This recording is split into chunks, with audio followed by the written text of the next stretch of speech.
It's 2:17 in the morning. If you're listening to this, you're probably awake too. Can't sleep. Mind won't quiet down. I know the feeling. My name, James Warren. I spent 30 years as a homicide detective before I retired. Most nights I'm up around this time going through old case files. The unsolved ones. The ones that got the best of me. Looking for something I might have missed. What you're about to hear are real cases, real mysteries. But I need to be up front. These are my interpretations, my theories, based on publicly available evidence. I wasn't there. I can't know for certain what happened. I can only walk you through what we know and what still doesn't add up. Some of these cases I worked personally. Others happened way before I was born. But they all keep me up at night. Maybe they'll help you find the sleep I can't. Tonight, one case. The Ural Mountains. Winter, 1959. 9 experienced hikers. And a question that's haunted investigators for over 60 years. What happened on that mountain? The first time I saw the photographs, I first encountered the Dyatlov Pass incident in 1987. I was a rookie detective, maybe 3 years on the job. Still learning the ins and outs and how to read a crime scene, still learning how to ask the right questions. Our training sergeant, a guy named Mullins, used it as a teaching case. Not because we'd ever work anything like it, we were city cops, not international investigators, but because he wanted us to understand something important about evidence. He dimmed the lights in the classroom and put up slides. Old photographs, grainy and black and white. The tent first, partially collapsed, covered in snow. And those cuts, long slashes through the canvas made from the inside. You could see it clearly even in those old photos. Whoever cut that tent open was desperate to get out of there, too desperate to use the door. I remember Mullins asking us, "What does this tell you?" Someone said avalanche. Someone else said animal attack, all the obvious answers. Mullins just shook his head. It tells you they were terrified. Terrified enough to destroy their only shelter in the middle of a winter night. Then he showed us the footprints leading away from the tent. Bare feet, socks, minimal footwear, leading down the slope into darkness. I remember thinking, what could make 9 experienced hikers run into a blizzard in their underwear? A Yeti or something? That was 37 years ago. I still don't have a good answer. The group. Let me tell you about who these people were, because that matters. In my work, it always mattered. Before I could understand what happened, I needed to understand who it happened to. January 23rd, 1959. 10 students and recent graduates gathered at a railway station in Sverdlovsk, in what was then the Soviet Union. They were preparing for a winter expedition across the northern Urals, a Category 3 hike, the most difficult classification. But this wasn't a group of amateurs. They'd trained together. They knew what they were doing. Their leader was Igor Dyatlov, 23 years old, 5th-year engineering student.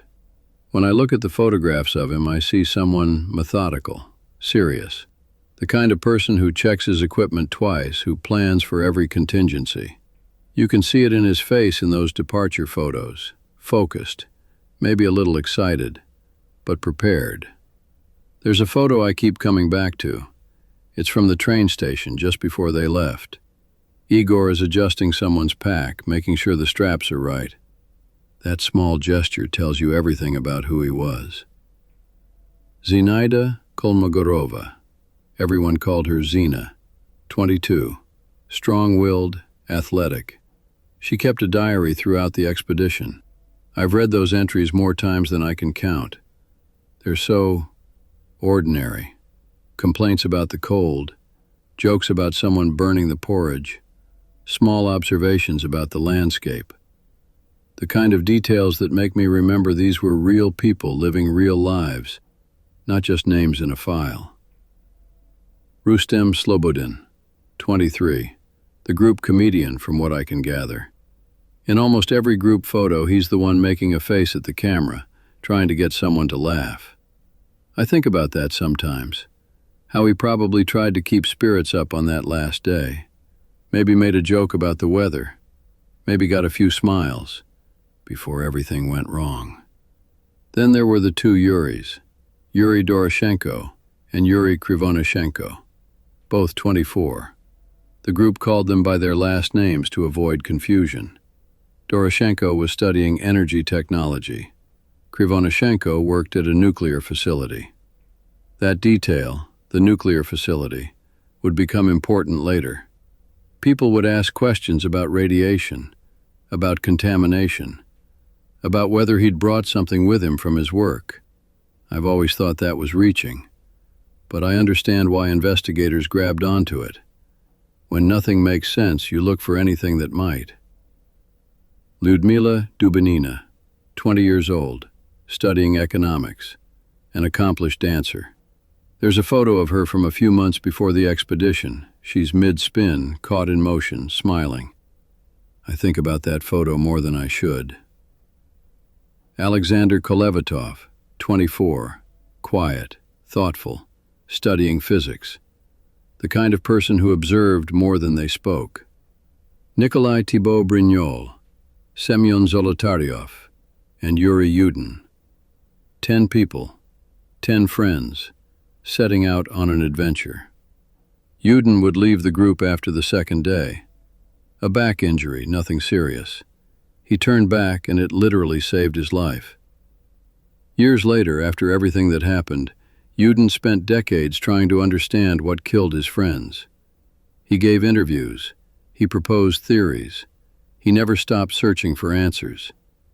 He died in 2013, 54 years after the incident, still searching for answers. I understand that. The need to know. The cases that latch hold of you and don't let go. The journey. The route was planned carefully.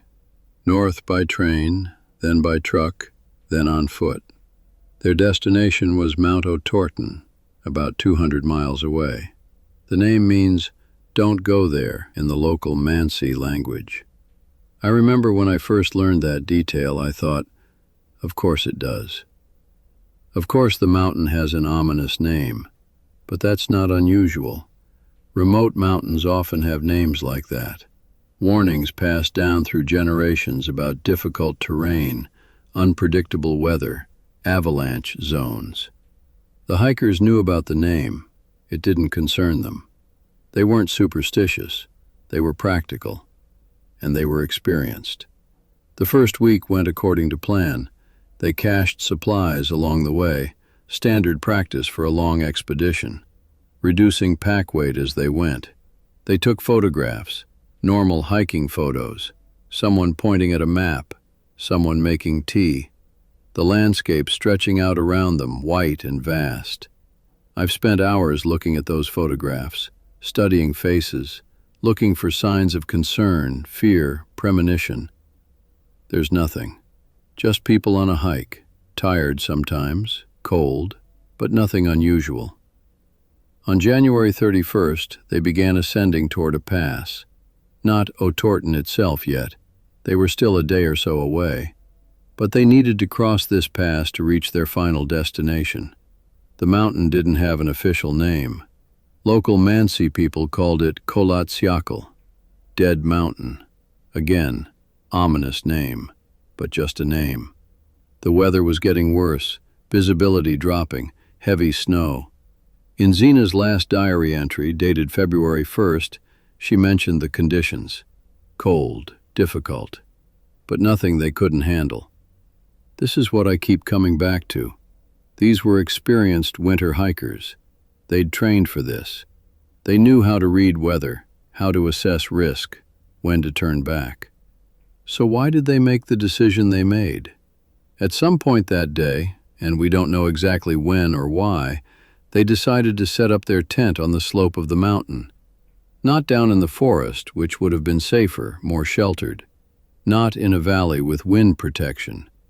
On the exposed slope. Every experienced hiker I've ever talked to about this case says the same thing. That was a mistake. You don't camp on an exposed slope in deteriorating conditions. You descend. You find shelter.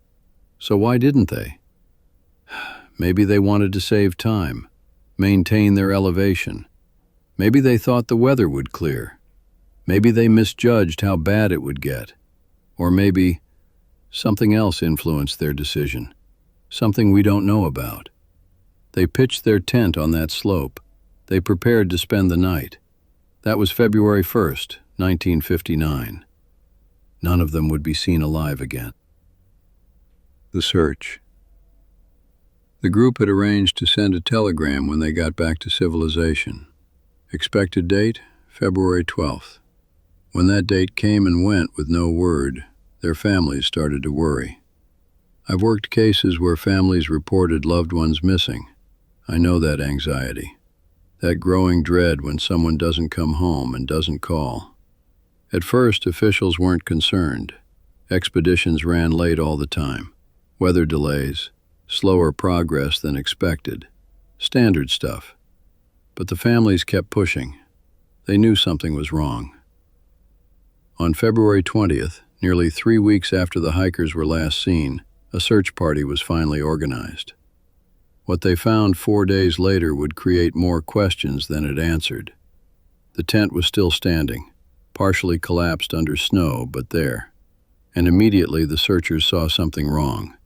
The tent had been cut open from the inside, long slashes through the canvas. The cuts were clean, deliberate, made with a knife. I've tried to imagine what would make you do that. You're inside your tent. It's night. It's cold, probably 20, 30 degrees below zero. And something makes you so desperate to get out that you can't even take the few seconds to unlace the door. You grab your knife, and you slash your way out. What creates that level of panic? The scene around the tent bothered the searchers immediately. Equipment was still there, supplies, warm clothes, boots, things you would never abandon in a winter storm. There were footprints leading away from the tent, heading down the slope toward the tree line about 1.5 miles away. 8 or 9 sets of prints. Some appeared to be from bare feet or socks. Others showed minimal footwear. The searchers followed those footprints down through the snow. About 1 mile from the tent, at the edge of the forest, they found the first bodies. Yuri Doroshenko and Yuri Krivonishenko, the 2 Yuris, lying near the remains of a small fire under a large cedar tree. Both were in their underwear, barefoot, dead from hypothermia. I remember the first time I read that detail. 2 young men, frozen to death next to a fire they'd tried to build. The fire had been small, insufficient. It had gone out. High up in the cedar tree, searchers found broken branches.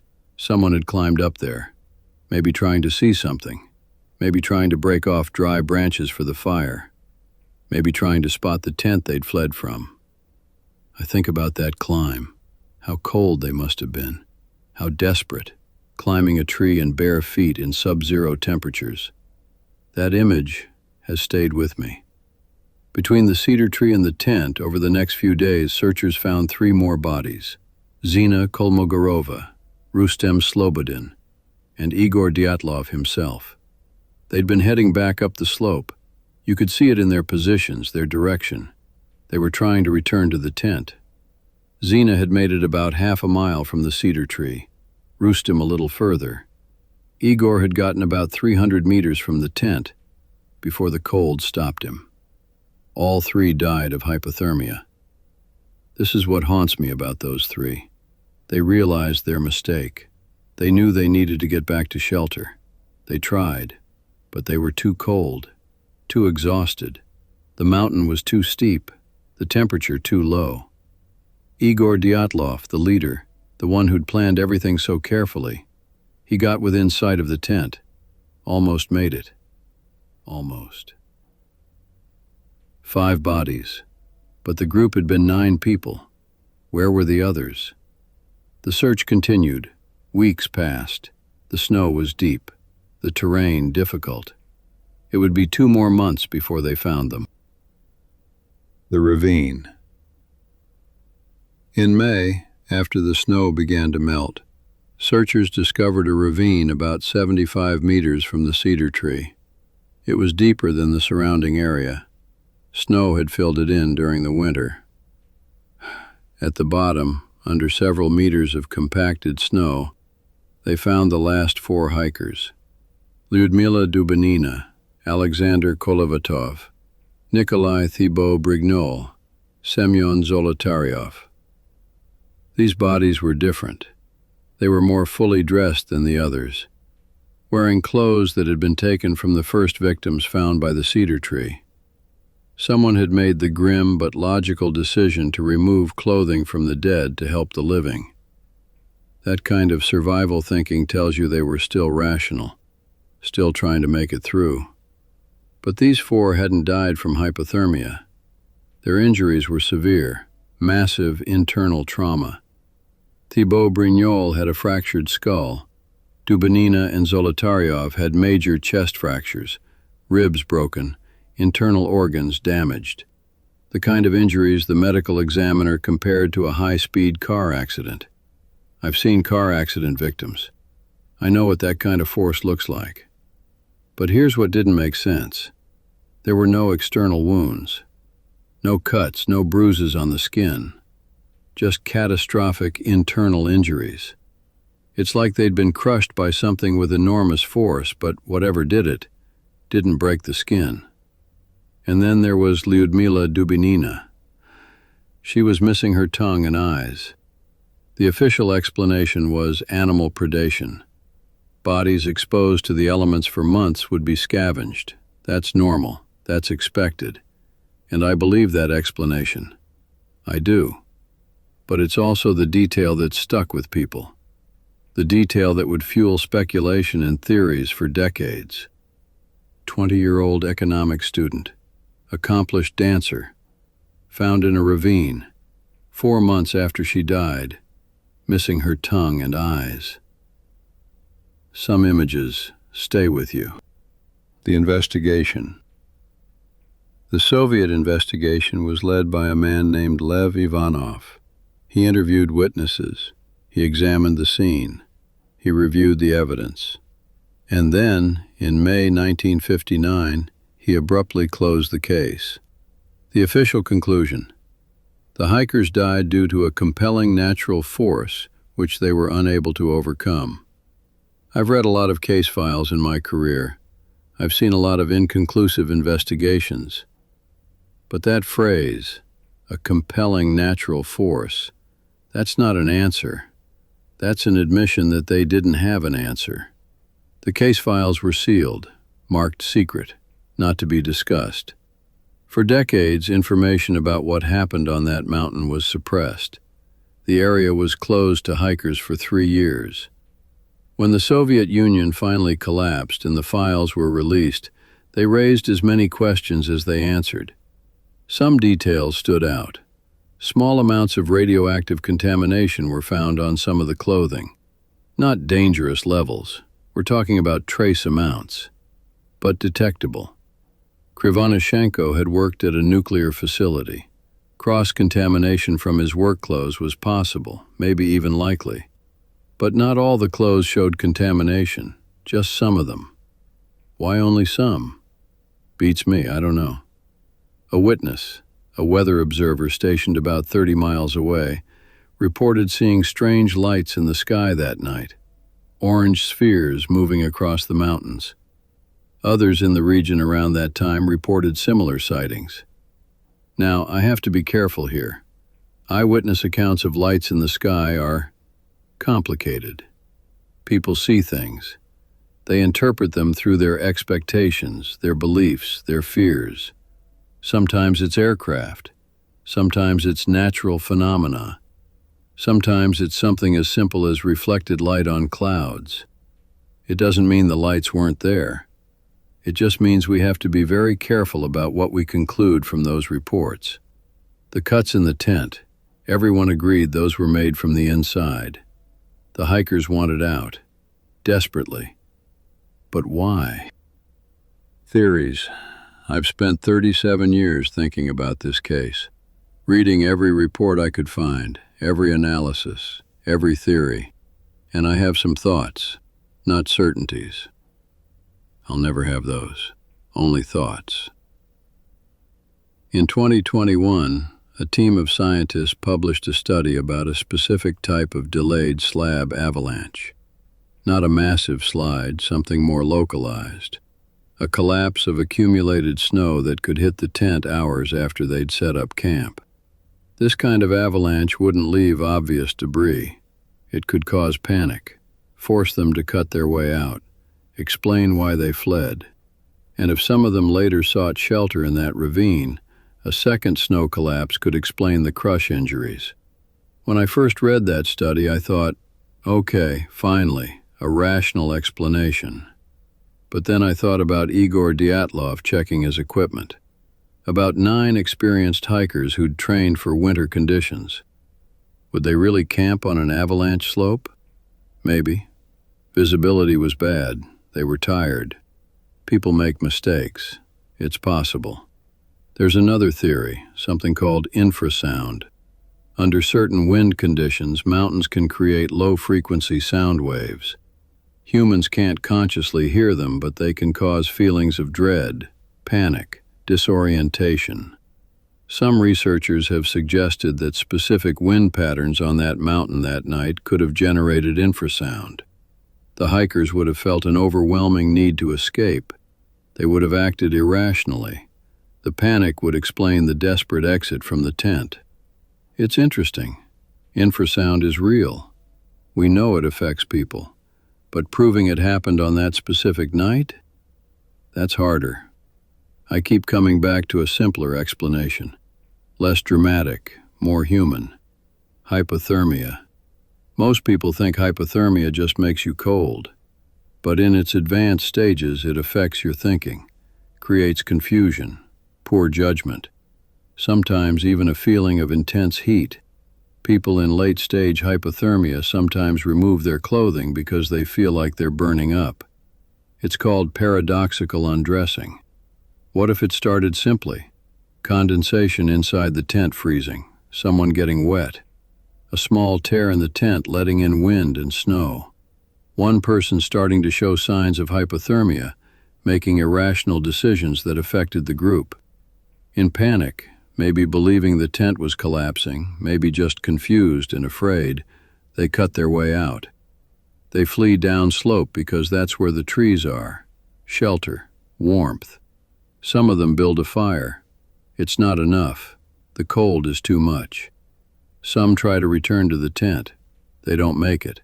The last 4, trying to wait out the night, take clothing from those who've already died. They look for shelter.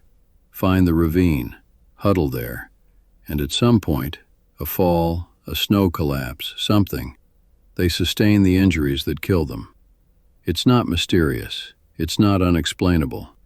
It's just a tragedy, a cascade of bad decisions driven by cold and fear and failing judgment. But here's what bothers me.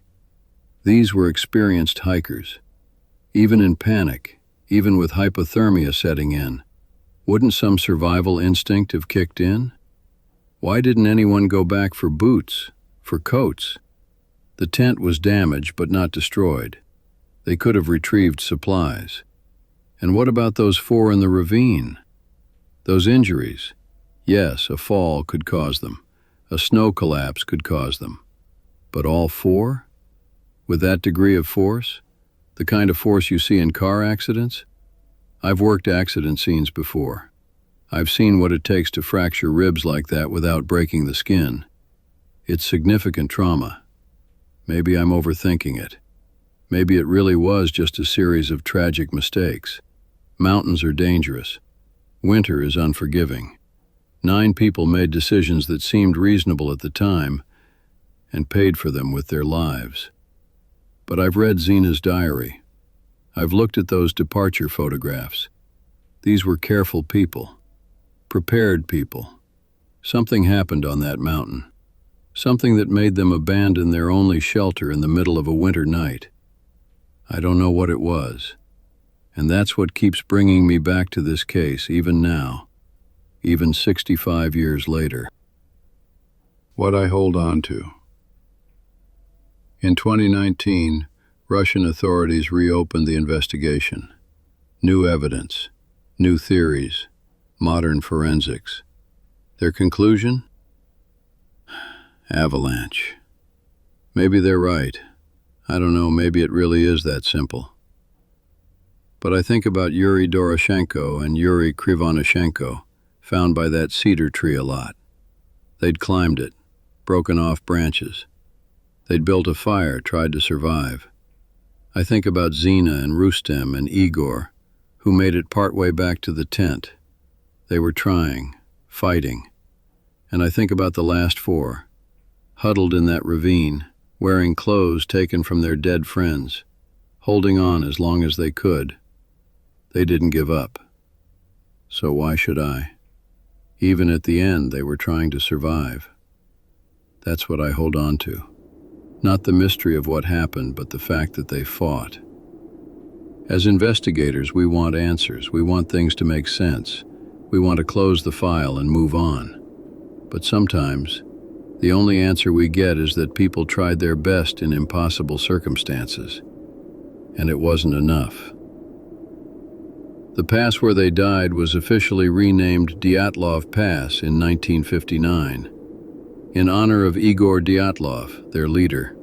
If you look at maps of the Ural Mountains today, that's what you'll see. Dyatlov Pass.